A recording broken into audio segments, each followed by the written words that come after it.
VR-Tek. So this is a cheapo headset that's available from Walmart. I picked it up in a bundle deal with a Steam VR gift card and a Bluetooth controller.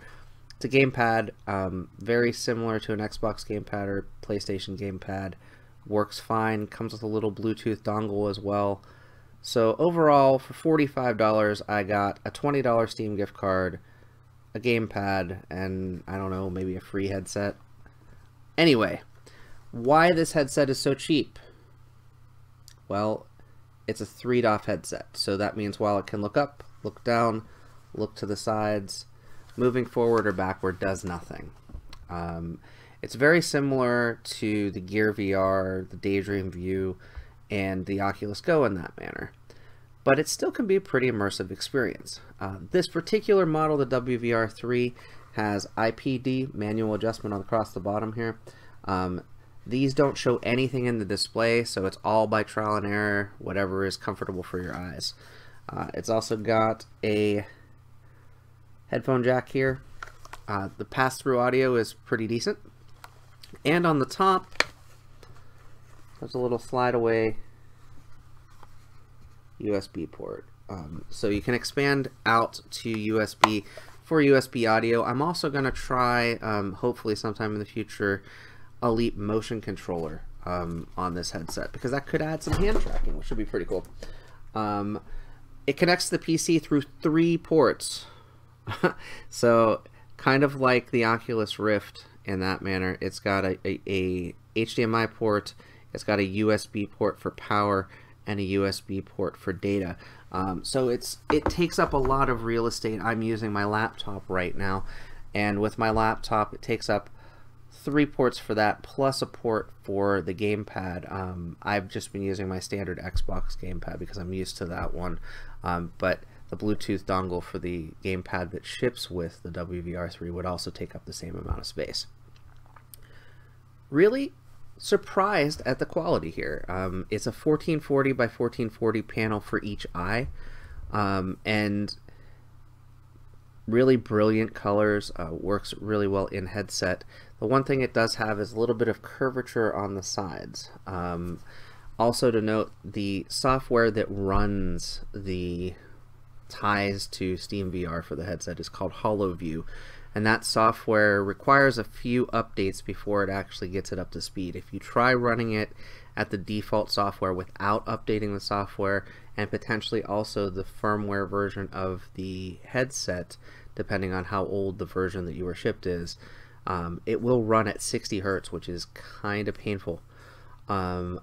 It's now running between 80 and 82 Hertz, kind of actually similar to the Pimax headsets, which is kind of interesting. And it's a pretty smooth experience. I've played with Virtual Desktop a little bit. I've run both 2D and 3D content with it, and it works really well there.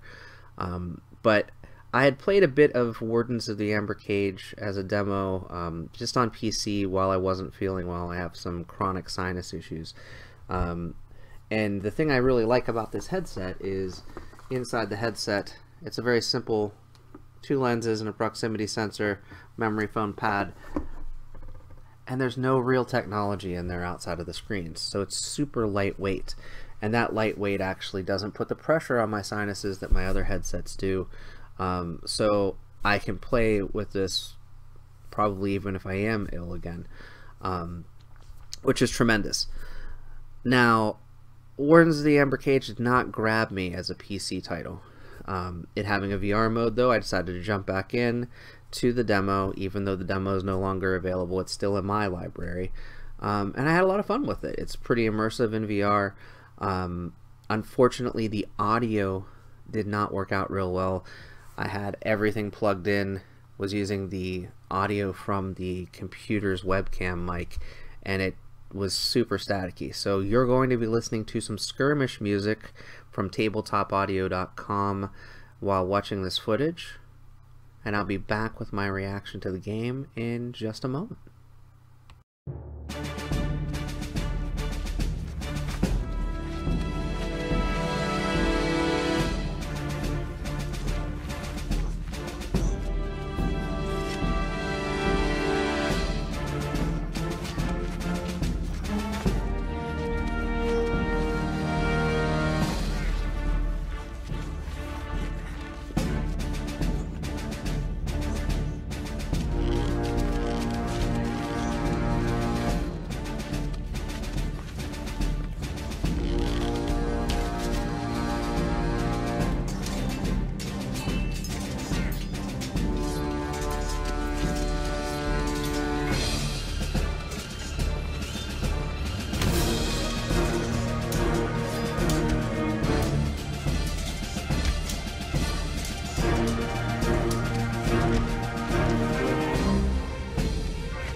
So that was a quick peek at 10 minutes of footage of Wardens of the Amber Cage. I really didn't think it was much of a title. It's fairly simplistic, but it's also fast-paced.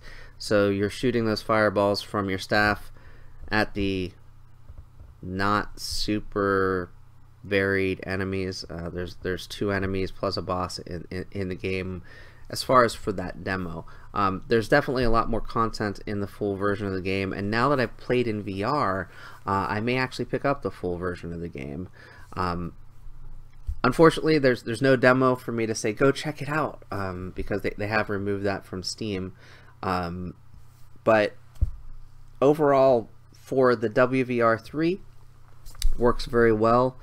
As you can see, I was tilting my head and it was working just fine. Usually using my head to aim, actually, in a lot of cases.